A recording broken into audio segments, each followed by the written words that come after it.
Hi, I'm Mel, I'm a baby brain consultant and I'm going to talk to you about positioning and safety in slings in this video. So I'm going to first demo with a stretchy wrap and then I'll demo with the buckle carriers because they're a little bit different in terms of positioning. And what I'll be referring to is the ticks. So these are the safety guidelines for baby wearing. You can find them anywhere online. And I'll go through that whilst I'm explaining safety features. Okay, so here I've got stretchy wrap. I'm going to put my baby in a wrap. And this is what you want to achieve in every sling basically. So you always want to have baby's bum lower than the knees, like that, in this position. If your baby's a super tiny newborn, make sure you don't spread the hips open and you respect the natural positioning. So, looks like this. And this is what we call the M-shaped positioning. So it looks like an M or J from the side. There's lots of reasons why we want to position like that. First of all, that's how they pretty much naturally sit. So when you pick up your baby, you see they lift their knees. It's an evolutionary reflex, all very interesting. And then it means that it's the bum that's taking the weight, so there's no pressure on the crotch. When we sit baby like that, this spine remains in its neutral position. So for a very small baby, it will be C-shaped curve. As your baby grows and can start to sit up, it will be more like S-shape. When they sit like that, they can support their head much better than if they have their legs very straight. So if they can support their head better, they can then support their airways better, and we can make sure that airways remain clear at all times. The other reason why we position like that is that it promotes healthy hip development. So the hip socket and the hip joint sit nicely together.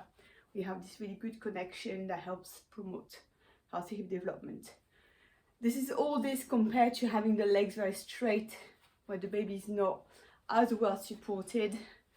We can't really make this connection and the baby's back end up quite straight. So always look out for this positioning in every sling that you use. It's super important and it just makes your life actually easier because they can support the head much better. We want hands towards the face. Always, as they get bigger, they can move their arms around, but when they're super tiny, it's the stimulation and also it helps to keep the back nicely curved. Safety wise, we want baby to be what we call close enough to kiss the top of the head. And that's very important because it means that we can see baby's airways. So I can kiss the top of the head here. So I can keep an eye on baby. It also means several things. If the baby's resting here, they rest on the hard part of my chest. So if you have boobs and you don't want baby's face to be squashing them, it's quite important to rest on the hard part here. If the baby's not close enough to kiss the top of the head, it means the sling is probably too loose. Okay, so I'm just gonna make it a bit too loose. So if your baby's too low down like that, it's very difficult to monitor the airways, you can't really see them. And then it just means that the sling is not supporting them, it's not tight enough, and then baby's very likely going to slump. So it's very important to have this height. What it doesn't mean is having baby here, okay? Because then, like, although it is safe, it's very difficult to keep an eye on your airways. So make sure you can always see baby and you're not straining your neck. So that position, that height is really good. Then I'm just going to spread my fabric. So with the stretchy wrap, we always spread from knee to knee. And with every sling, you always want to support baby from knee to knee, like this. This means that we can retain this M-shaped positioning. The legs are not dangling, so we promote healthy development at the same time. And it's actually a lot easier to support the weight when the baby's knees are higher than the bum and well supported. And this is forever. There's no point the leg should be hanging straight. This way, baby's head is more supported because they can support the spine better. They can support the airways. It's always the same. So I'm just going to finish here. Bring my outer pass. And in terms of height of panel or height of wraps, what we want is the top of the panel to be always under the earlobe for a newborn. As your baby gets bigger, they've got better head control. It doesn't have to be right here. It can be a bit lower down where they can hold their head. But when it's super tiny, we have everything just under the earlobe. And this is enough to support baby. You don't need to put a headrest behind the head or anything like this. In fact, it's much better because we can monitor the airways a lot better. With a wrap, if you feel like you need to give a bit more head support, you can grab a little cloth. Nothing too thick because that can push your head forward. And you can roll it and stick it under the, just under the earlobe like that, so baby's head is well supported when they're moving their head more. What I've done here with my shoulders, I've flipped them. You can flip before or after. This is to make sure the airways are clear. So we don't want to have the fabric too near to the face. The baby's face isn't covered. We want baby to be in view at all times. And that's very important because we want to always monitor the airways. So baby's head's turning, the face gets stuck into the fabric or into the panel or the strap. Make sure there's nothing covering the face. Very, very important.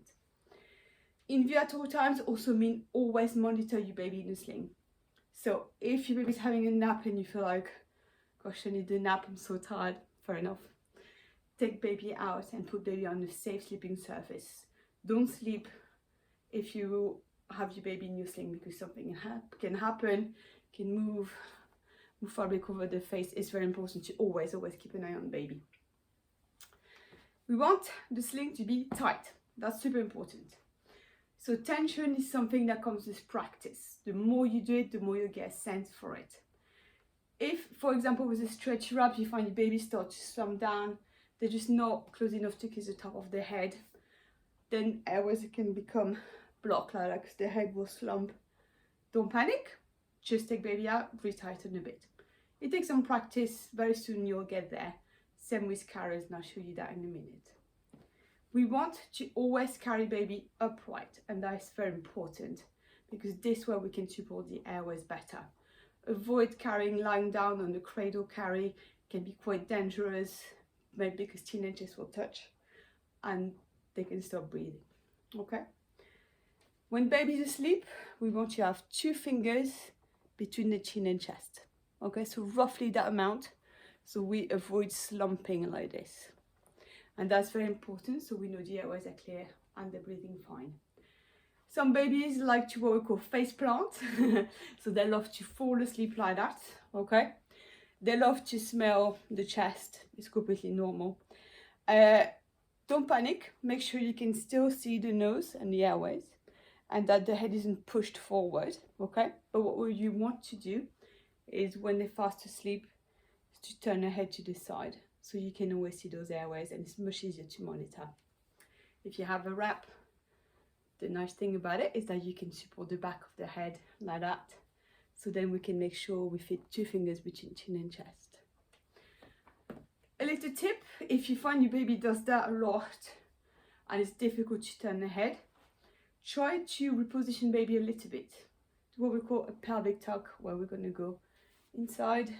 Check the wrap is spread from knee to knee or your carrier supported from knee to knee, and then you grab the bum and you tuck the pelvis and bring the bum forward so you can bring the knees a bit higher up. You can exaggerate that position a little bit and then finish your carrier, so you just finish spreading the fabric.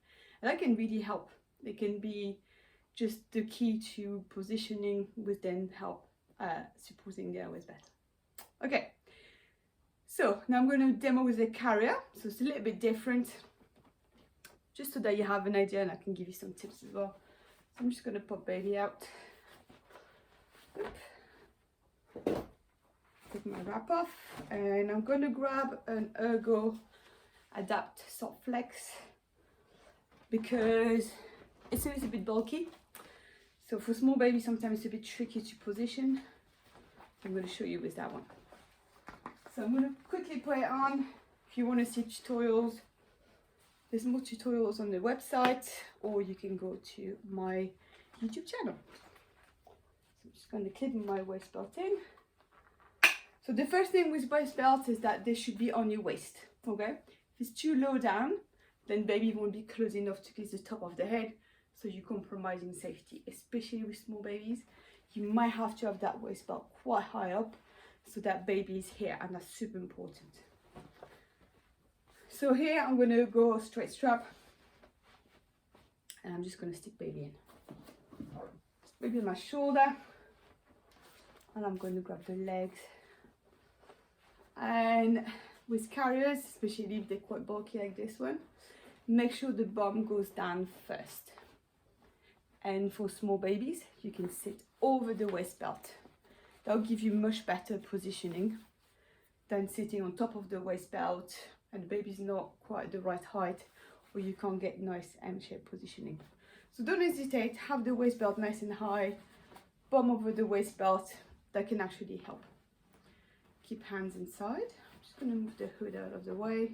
I'll show you in a minute how it can be handy. And then I'm going to bring the panel again under the earlobe. Again, if baby is much bigger, you don't need to have it so high up. And I'm just going to retighten. Okay, so checklist. It is tight. It feels nice and tight, very comfortable. With carriers, there are a couple of tricks you can do to know if it's tight enough or not. You can hold baby's head and lean forward. If you need to bend down, always squat with your knees and try to stay up. But for testing, we can do that. So like that. If you feel baby's body is coming away from yours, then it's not tight enough. Make it a bit tighter. Second way to know with carriers, you can fit one hand flat between you and baby. If you can fit a fist, it's not tight enough. So here I can't means that it's tight enough. For the head support, depending on the age of the baby and the amount of head control, you might have to play around a bit. If you have something like a headrest, what you can do is pop it inside like that. So we're creating a little bit more padding. This way we can support the head better. You don't have to have the headrest behind the head. It's a bit of a misconception that you need to do that to support baby, because what's happening here is that it's very difficult to monitor the airways and there's less airflow. So pop it inside, or if your baby's much bigger, you can leave it on the outside. The real thing with headrest is that this is how the panel grows in height as your baby gets bigger. So always be very mindful of that. So I'm going to just leave it inside. Extra head support, if you've got a sleep hood, you can use that. So, quick word about hoods. They are more or less useful, okay? They can be a little bit dangerous. So although it's called the sleep hood, it doesn't mean you need to put it over your baby's head for them to sleep and create some shade, okay? You need to be super careful. What you can do is grab it, you can roll it inside again to create a little bit of padding, or you can roll it like that.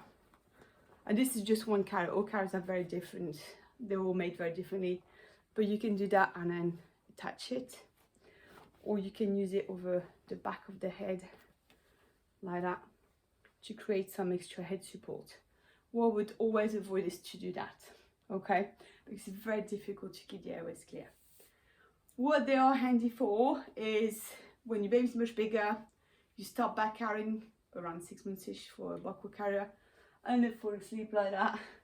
This is when it's handy, so you can support the head.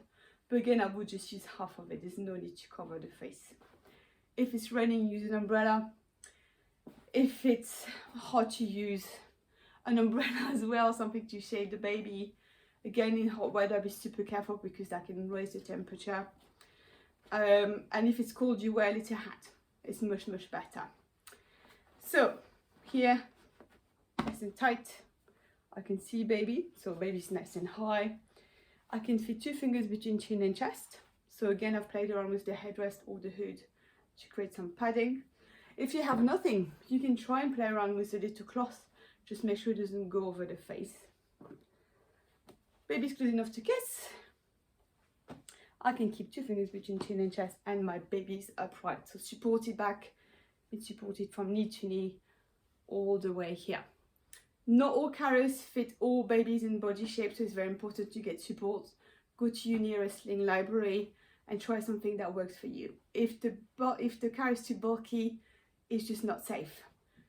if it doesn't fit your baby, it's not safe. So it's very important to really just take your time to try a few things, and sometimes with small babies they just don't work. A stretchy wrap, a coarse caboo, or like a very lightweight carriage might work much better. Other things like ring sling, woven wraps, or made eye will work as well. And that's about it. Thank you very much for watching. Bye bye.